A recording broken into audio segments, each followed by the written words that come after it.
Good morning, everybody.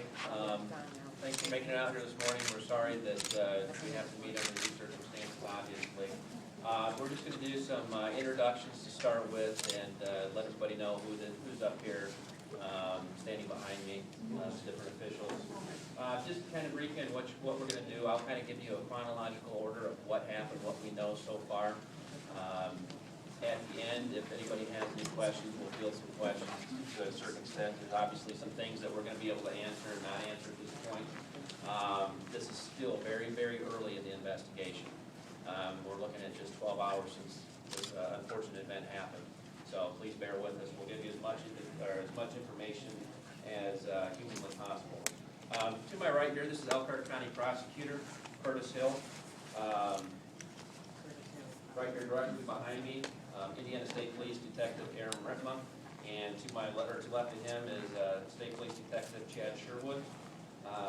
Next to him is Indiana State Police Superintendent Doug Carter, who came up from Indianapolis. Next to Superintendent, we have Assistant Chief Laura Cook. Next to her, we have Elkhart City Chief Dale Flipson. Next to Chief, we have Mayor-elect Mayor of Elkhart, Dick Moore. And, oh, I'm sorry, we got you out of order. Dick Moore, and then we have the Chief on the end. Any questions? Anybody need any names or anything right now before we get started on anybody that I just gave you? If not, oh, I'm sorry, yeah. You probably already know me, but you haven't seen me. My name is Trent Smith. I'm a sergeant with the Indiana State Police. I work out of the Braveman Post. Just for starters, if you're wondering why we're here, why we're handling the investigation, it's part of Elkhart City's protocol. During the shooting, it did happen in the city of Elkhart, the northeast side, kind of on the outskirts of their city limit. Normally, they're going to handle this investigation, but since it included 2 of their police officers and the officers were involved in the shooting, it's their protocol to call an outside agency. So this is something that we've done in the past for them, and it's not out of the ordinary for us to do this. So with that being said, we're going to handle the investigation with the assistance of Elkhart City. What I'm going to do is, did everybody get a copy of the most recent news release and the recent photograph of the suspect shooter? If you didn't, Tony Slocum, who is right over here, PIO out of Peru, has extra copies, and he can get those for you. Once this news conference is over with, I probably have just about everybody's email address in here, but if you think I don't have your email address, just let me know, and I'm going to send that out electronically so you'll have a copy of this picture and information. All right, now for some of the details. As I said before, we're going to give you as much information as we can. Please keep in mind that even since I've talked with some of you over the last couple hours, some things have changed a little bit. So this is an ongoing, ever-evolving event. This is an investigation that on the surface looks like it, is pretty clear-cut, but it's going to take probably several weeks before a lot of the details come out. Because in an investigation like this, what we typically find is that you talk to one person, and then you find out something else, and you think you're done. Well, then you talk to that other person, and it keeps leading you down a different path. So until we run out of those paths, this investigation will continue, and it is ever-evolving. Just kind of a chronological event. As most of you know, Elkhart City Police Department received a 911 call at approximately 10:07 p.m. Actually, this incident happened or began several minutes before that. I had the ability to watch some of the video footage in the Martin supermarket. They have several video cameras in the store. Not everything was shown, but a lot of it was. I had the opportunity to review that. We can tell you that the suspect, who is deceased Sean Walter Bear, entered the store at approximately 9:30 p.m. Mr. Bear is a known individual of that store. He lives in that community. He doesn't live far away. He often walks around in that community, so he wasn't a person that wasn't known to the employees in that store. They never had a problem with Mr. Bear in the store before. He had been in there for he was in there for approximately 30 minutes, walking around the store, not necessarily looking to buy anything, but kind of walking around. He was being watched by one of the security guards that was in there for the simple fact that he knew him, and it was a little suspicious that he wasn't buying anything, and there weren't that many people in the store at that time of night. So he watched, and there was nothing going on other than he was making a few text messages or what appeared to be or some phone calls over that time frame. At approximately 10:05 p.m., things started to change. When Mr. Bear entered the store, he had a coat on, a heavy overcoat, and we believe it's that time, approximately 10:05, that he killed the first person in the store. We don't have an exact time at this point because the video footage showed some things and didn't show some other things. The first person that Mr. Bear killed was a female employee of Martin's, 20 years old, and had worked at Martin's just for a short period of time. At the time, she was working as a stocker, stocking groceries in the grocery store. Mr. Bear shot the female subject, and we believe in the next minute or so, then walked around in another aisle and saw another Martin's employee, made some verbal exchanges with that Martin's employee. She ran, thankfully. He fired at her and missed, and she was able to escape out of the store. Mr. Bear then turned, and if you know the geographic location of the store, with the store facing south, he would have been on the west end of the store. He then turned and went towards the north end of the store and headed towards the east. Mr. Bear went several aisles down the store. It was kind of that, from what we could tell with the video footage, there were approximately 12 to 15 people, including the shooter and the victims, that were in the store at that time, so it wasn't heavily populated, thankfully. People at first kind of acted like they didn't know what was going on, and then within a matter of a few seconds, had an idea that something was wrong, and you started to see people exit the store on a rapid pace. Mr. Bear walked to the west end of the store, and that's when he saw his next victim, which is a 44-year-old white female.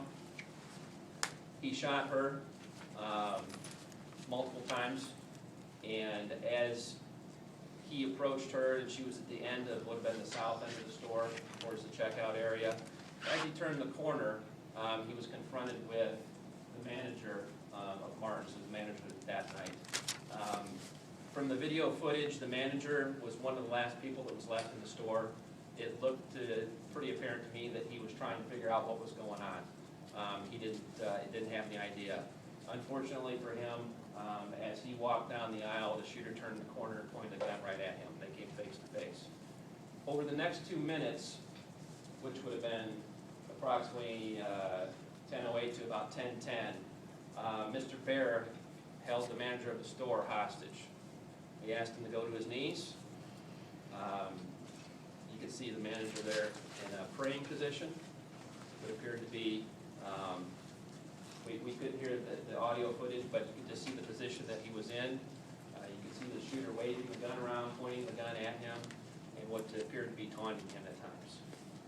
Thankfully, for the quick response of the Elkhart City Police Department, and we kind of jumped back a little bit, the initial 911 phone call went out about 10:07 p.m. Elkhart City was in the area on an unrelated call, so they had a very quick response and were there between 2 and 3 minutes to the store. So they received the phone call about 10:07, which is just about the same time that he would have shot the second female. As they approached, the two officers approached the store and walk in through the front door. At an angle, they can see where the suspect is at, and the suspect is able to pick up through his peripheral vision the two officers coming in the store. And on the video, you can see the suspect all of a sudden divert his attention from the manager that's on the ground in front of him on his knees to the two police officers, and immediately the manager saw his attention was diverted and got up and ran.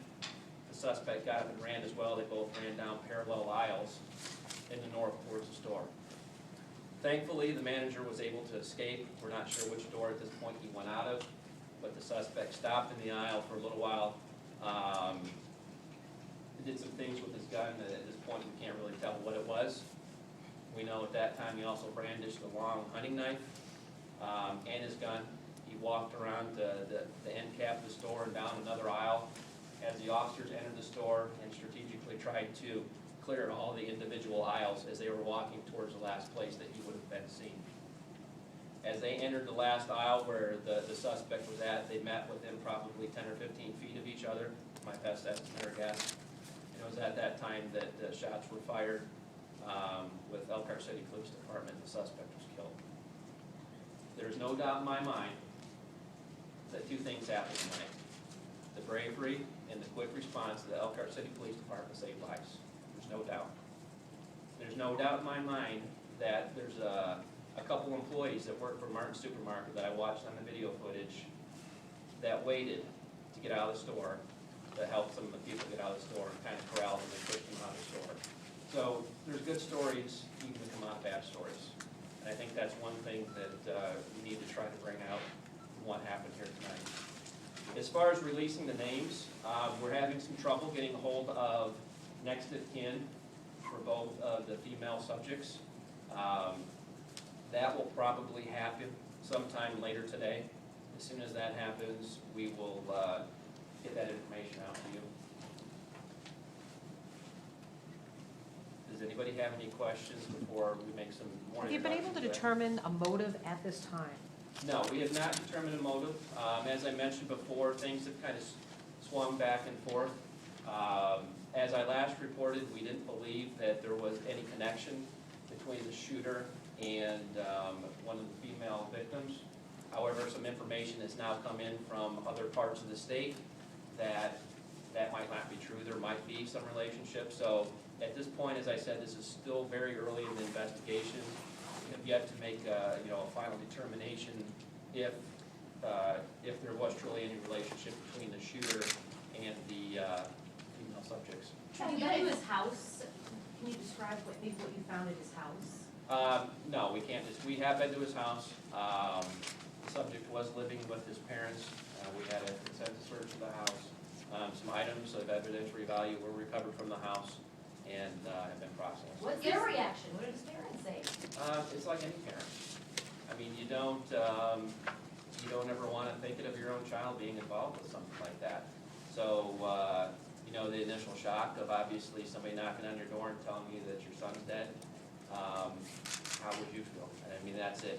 And a lot of the initial shock, and it was so early in the investigation that, a lot of the information was withheld from them. They were just told, bits and pieces until we started to put things together. Any history of mental illness? You thought that this was a planned event, a well-thought-out plan. Are you still operating under that premise that it was well-thought-out? I wouldn't say that it was well planned, but it was obviously thought out. He took his time. I think he might have been hesitant, but he was at the store, and whether he was, watching people or picking out people, we'll never know.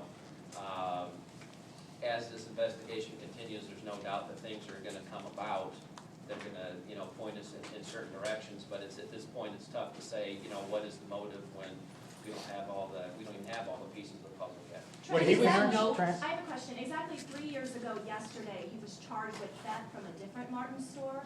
Are you guys looking into that as any kind of possible motive? We're looking into his criminal background. We can't comment on that at this point, but obviously that is all part of our investigation. So he does have a criminal background? I said we're looking into a criminal background. Did his parents indicate if there was any history of mental illness? I can't comment on that. Court documents say, though, that he was committed to Oaklawn Psychiatric Center in 2010. I haven't seen any of that information.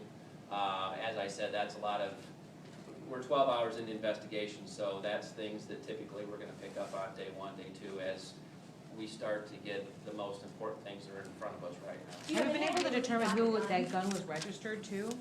And where he Excuse me? may have you been able to determine who that gun was registered to? I can't comment on that. Indiana is a voluntary registry state, so you don't have to register a weapon. So, it could be something that he bought at a store that says it may be registered. It might be something that he got somewhere else. He might have bought it from a private party. So that is something, obviously, that we're investigating. Did he have a Was concealed there- carry Did he have a permit? concealed permit? And I didn't mention, it was a semi-automatic .40 caliber handgun. Did he have a concealed carry permit? You mentioned he was talking and texting. Was he sharing information with somebody about what he was doing? We don't know at this point. We haven't had time to analyze the cell phone message or anything. It just appeared, as I said, the video footage had him doing stuff which, to the common person is gonna look like he's sending a text message, reading a text message, talking to somebody on the phone. Obviously, once we get an investigation and look at the records, we'll be able to determine who those people were. Were there exchanges, gunfire with the officers? I know you said they confronted him and were 10, 15 feet from him. was there an exchange or was it only the officers? We believe at this time it was only the officer shooting at him. How much Obviously, ammunition did he have left? I mean, was there more of an opportunity for him to continue on with it had officers not? Yes. How Was there much? any signs that he, I can't comment on that. did you find any signs that he planned this at his home? Were there any signs that what he was gonna do? He was planning this ahead of time? I'm not gonna really comment on that, I mean, other than it was obvious that, he was going to the store with a mission. You know, as far as how in-depth the planning phase was, if this was something he thought of today or 6 months ago, I can't really comment on that, we don't know at this point. Now, last night you said that the officers heard a gunshot when they walked in. Was that the second victim being shot? That we're not sure, because, there were several, I mean, there were some gunshots, obviously, that didn't hit people. So we're not sure, and not having the audio footage on the video camera until we finish all of our investigations, talking with everyone. As I said, sometimes there's information that's passed down that comes out that ends up getting changed, so that's why a lot of times we're hesitant on, what information we're putting out, but at this point, we can't confirm, exactly when that shot was or what the officers heard, where it was at just prior to going in or after they're already Do you have building. an estimate of how many shots were actually fired by him at all? Our estimate is somewhere between about 7 and 10. I haven't had a chance to speak with the crime scene technicians since they made their final findings. And the one thing that I will say that's difficult about this crime scene is everybody in here has been in a grocery store, and there's thousands of products everywhere. So in order to try to track down where every bullet goes, as I said, he had a lot of ammunition in there. We don't have any idea at this point how much was in his gun, what he started with, what he was able to reload, so they really have to take their time. Do you believe he acted alone in this? Do you believe anybody else? At this point, we have no reason to believe that anybody else was involved with this other than. Did his family say anything about his mental state? I mean, I do you know can't that? comment on that. And his Facebook page, I mean, he talks about being in the loony bin, he has pictures of famous serial killers on his Facebook page, talks about being angry, how bombs need to go off, and a bomb's gonna go off. That was in 2010, how was he not flagged before this? I'm not saying that he wasn't flagged. I can tell you that we are looking at the Facebook page, we are investigating that. But it's like a lot of things, it's one thing that we try to teach as we're going out to communities, schools, businesses, teachers, and we teach our active shooter forces and tell them how to prepare, what to expect, what to do, how to prevent it. And so much of the prevention comes with being involved with parents and the school and the teachers, because nobody knows these kids and these people better than the people they work with, or the teachers that spend 8 or 10 hours a day. So there's no doubt in my mind that over the next few days, we're probably gonna uncover some things that people are now gonna say something didn't look right, or maybe he said something. So that's always the catch-22, is trying to put all that stuff together. Was his behavior that much more irrational this week than, say, 6 months ago? So flagged in terms of police, or, I mean, have police been I watching can't him? comment, I don't know that, I can tell you that police typically aren't monitoring a Facebook page unless it's been brought to their attention, or unless that person is a suspect in some other case that would, prompt them to watch. I know you Earlier can't talk you about his mentioned- criminal record at all, Earlier you but mentioned that the young female employee had been working at Martin's for a very short period of time. Do you know how many days, months? No, weeks? I don't, I can't really comment. I've heard everywhere from a couple weeks to a few months. You said that the people in the store were very familiar with him. Can you describe how they were familiar with him? It would Was he a be- shopper? Was he- Yeah, it would be like anybody else. I mean, typically people that live in an area, they go to whatever grocery store is closest. And the average person may go there once or twice a week. So it's just like anything else, where they get to know the people that are coming through the store. I don't know the specifics on what he used to buy, but, or how long he Like a used to. first name basis? No, I don't believe anybody there actually knew what his name was, or actually had any physical interaction with him. They just knew him by sight. And you said that there may have been a connection between him and at least one of the female victims, correct? That's a Are possibility. you thinking that he could have been related to both of them somehow? We just don't know at this point. We did hear that he may have had a relationship with one of the victims, the younger victim. Is that something that you're looking into? Yeah, definitely. We're looking at all possibilities at this point. You mentioned that you searched his home and found some evidence. What about a vehicle? Looked at any of his vehicles, and if so, did you find anything there? Did we have these reports? I don't believe we had any search warrants on any vehicles at this point. We believe, from statements that, he walked to the Martin store, which was not atypical. He used to, I guess, walk everywhere, so it wasn't anything out of the ordinary. Who originally called 911? I don't know who, you happen to know, or, I don't know if it was, somebody that had run out of the store, if they were still in the store. We haven't had a chance or opportunity to review the 911 tapes at this point. I don't know if we had one call or 6 calls. You mentioned there was about 12 to 15 people in the store at the time. Did any try to like hide during this, or was it all that you saw on the tape that they were all running out? It was a little bit of both. The way the camera system works is they're motion sensors, so if there's 15, 20 cameras in there, they're not all recording until they pick up motion. As soon as they pick up motion, they start recording. So we did, we saw a little bit of each. We saw confusion, we saw people running, we saw people hiding, we saw people peeking around the corner. And it's like anything, it's, people walk around and you expect to be safe in your environment that you're familiar with. You expect to be safe in a grocery store that's in your neighborhood. So I would say probably excluding the law enforcement officers in here, 90% of the people have never heard a gunshot. So would you know what a gunshot echoes or sounds like in a store like that? So it catches people by surprise and they don't know if something exploded or what it is. So sometimes it takes the visual, and even after they see it, it takes a few more seconds to kick in the survival mode of what do I need to do. So what we saw was not atypical, in a situation like that. The officers who responded to the scene and were in there, can you tell us a little bit about them? I know they're heroes, but what can you tell us about their background? How long have they been on the force? Elkhart is going to release that information Okay. probably tomorrow, so we're not gonna comment on that. We like to give the police that are involved in situations like this, just like the victims, time to notify their families, to talk with their families, to talk with, pastors of church and police department personnel, on staff, psychologists, and time to digest what's going on. Trina, you mentioned that there was a security guard that actually saw him or was kind of monitoring him at some point.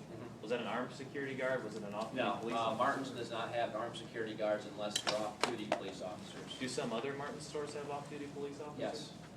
Martin's has several stores, throughout the area, and it's all dependent on the Martin's, that store, whether or not they have, part-time police officers. How many shots hit the suspect?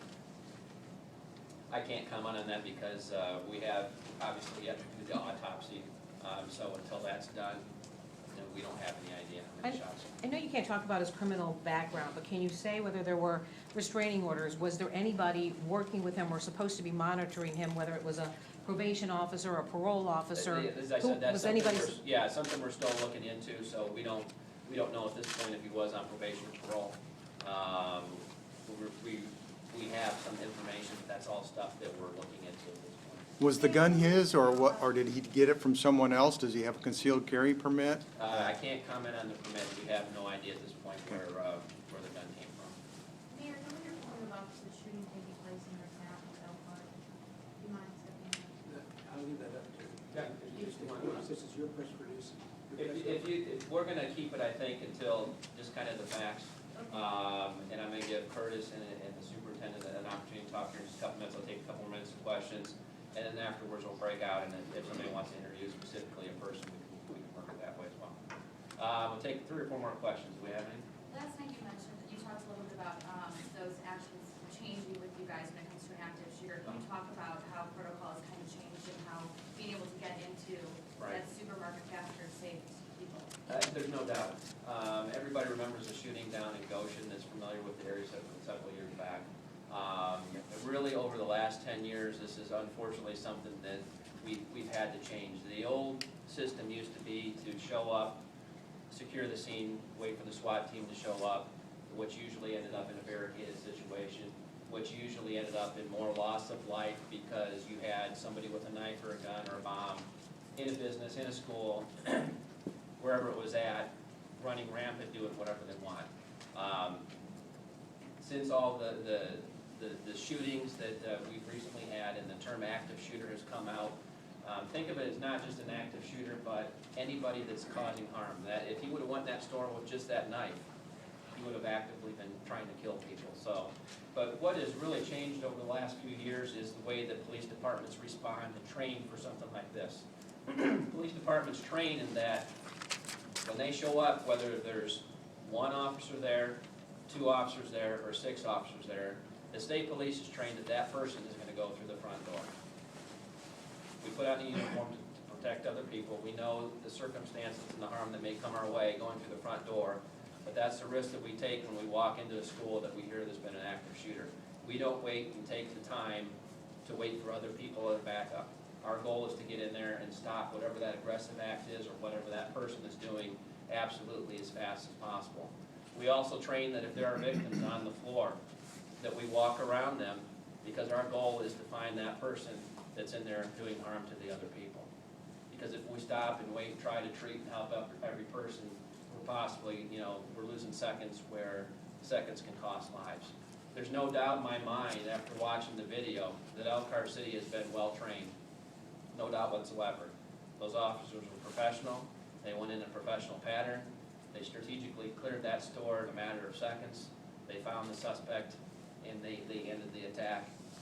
They then went out and cleared the rest of the store and looked at the victims and tried to locate everybody. So that's kind of how it's transformed and changed over the last few years. How much time would you estimate elapsed between their arrival? 3 minutes or less, which seems pretty quick, but obviously it is quick, because you have to think of the time that the dispatch got the call. They were already at a call, had to get back in their car and drive down there and get out. But you can only imagine 3 minutes, to the people that were inside the store. We know Just to be clear, I mean, by the time the officers arrived at the store and the shooter was subdued, is that 3 minutes or was it? No, it took them 3 minutes from the time that they got the call to get there, or a little bit less. From the time they entered the store to the time the shooter was subdued is probably around 1 minute or so. Can you say anything about the conversation between the manager and the shooter? I am not privy to that conversation, so I can't really comment on it. I know he has been interviewed, and the only thing I can comment on is that, he was making threats towards him, that's basically all I can say at this point. What is the investigation go from here? As I said, we're stage 1, probably 20 different steps. There's next step is obviously we're still trying to complete some of the first things that we'd like to get done first, which is the notification of the victim and that. As I said before, once that is done, once we're confident that immediate family or close relatives are notified, we'll get you those names. So that is obviously high on our priority list. Where it goes from here is at some point as we talk more and more to, as I said, the witnesses, we've interviewed just about all of them, but they tend to roll into other people we need to talk to. Once we do that, then we start to spread out a little bit, and then you start to look at other things like Facebook, and you look at criminal history. You try to track down where is the gun been, what is the attitude and what's going on mentally with the subject. Is there anything that shows us or we can learn from or be able to teach from the situation that were warning signs that might have been missed. So it's just a matter of the cliche of there's no rock up, it's not turned over. We're constantly trying to find what that missing piece of the puzzle is to tell us what the motive was and why he did this. But the unfortunate circumstances are that so many times, the answers to some of those questions die with the person that did the shooting. Do you know if he's lived elsewhere other than Elkhart? I'm not aware of that, no. Okay, Curtis, would you like to, anything you'd like to add? Please, Mayor. Okay. This is typical protocol that is established when you have a police action shooting, and of course we've had a few of those. I have a great sense of trust in the USA Police and their ability to get to the bottom line of what occurred. I think Trent's done an excellent job in this short amount of time in providing you with a great deal of information that should be informative to the public about what it is we have going on. From our standpoint, as the prosecutor's office, we'll be waiting until the investigation is complete.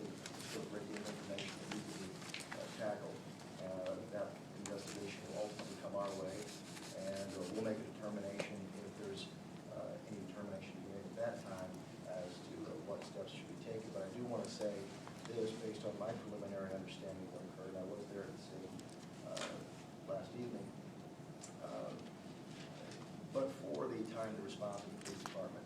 There is an overwhelming probability of more death. There's absolutely no question about that, and that will also be taken into consideration when I have my investigation. Thank you.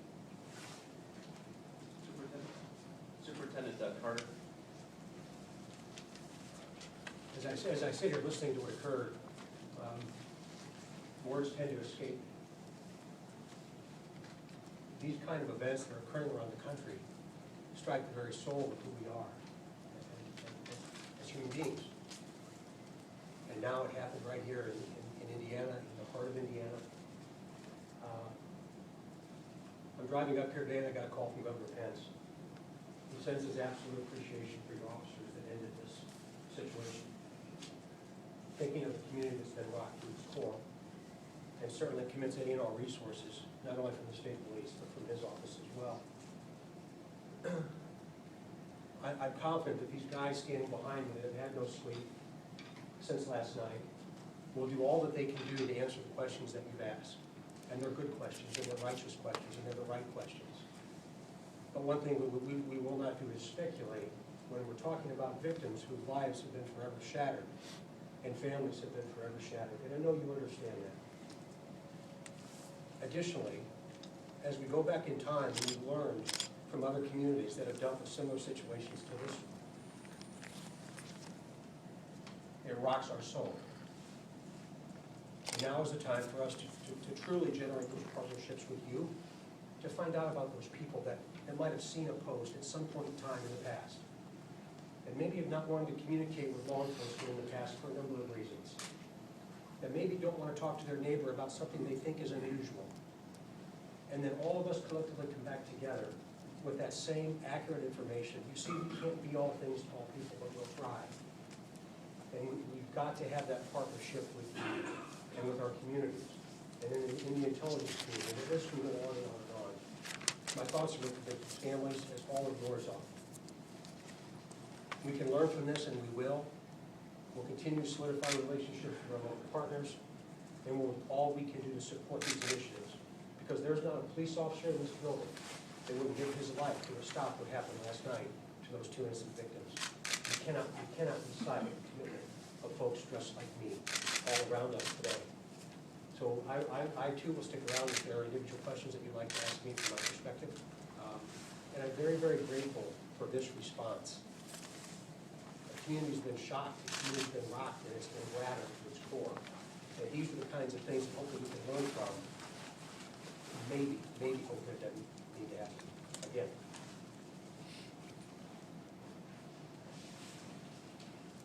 Mayor, would you like to come up?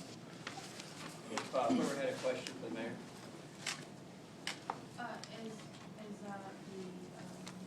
The superintendent just said, you hear about it happening everywhere else, and now it's happening in your town. Your reaction, your thoughts, your words. Obviously, we have witnessed that happen. Senseless and tragic act of violence that has taken the lives of two people and sent a shock through our entire community. As the superintendent said, we too must offer our condolences, our sympathies, and our prayers to the families of the victims. We were very appreciative of the fact that the state police responded very quickly, took over this investigation, and will continue to do so.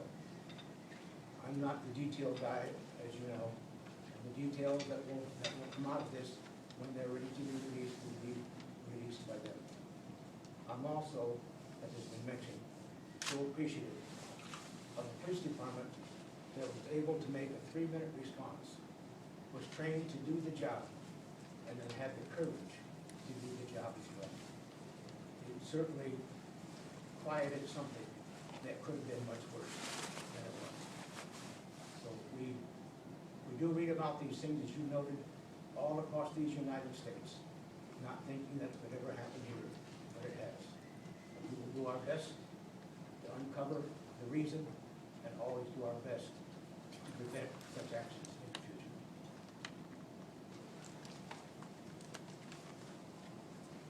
Do we have any other questions at this time?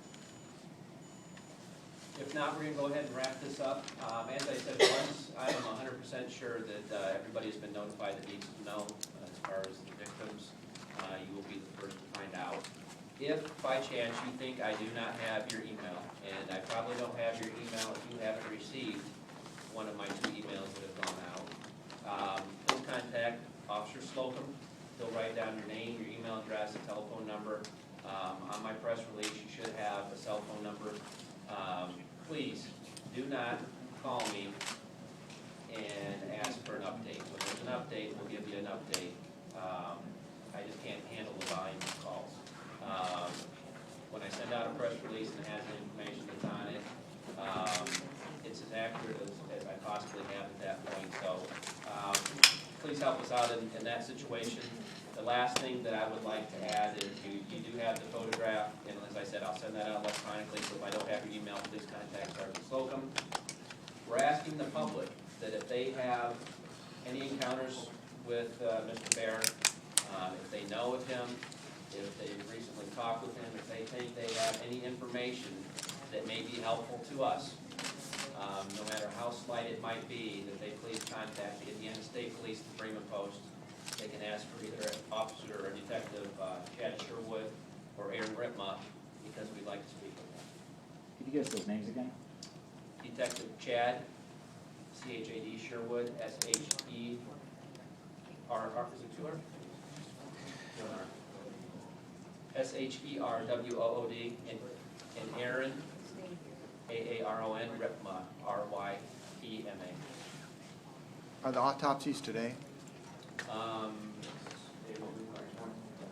The autopsies, I have been informed to be conducted as we speak. Okay. The Bremen Post telephone number, for those that need it, is 574-546-4900. You just ask for the Detective Bureau, one of those detectives. Okay, I really, truly appreciate the response that we had out here and hope for nothing but positive things out of it. Any questions, please just find us up here at the front. We'd be happy to answer them for you. Thank you. Any late arrivals? I have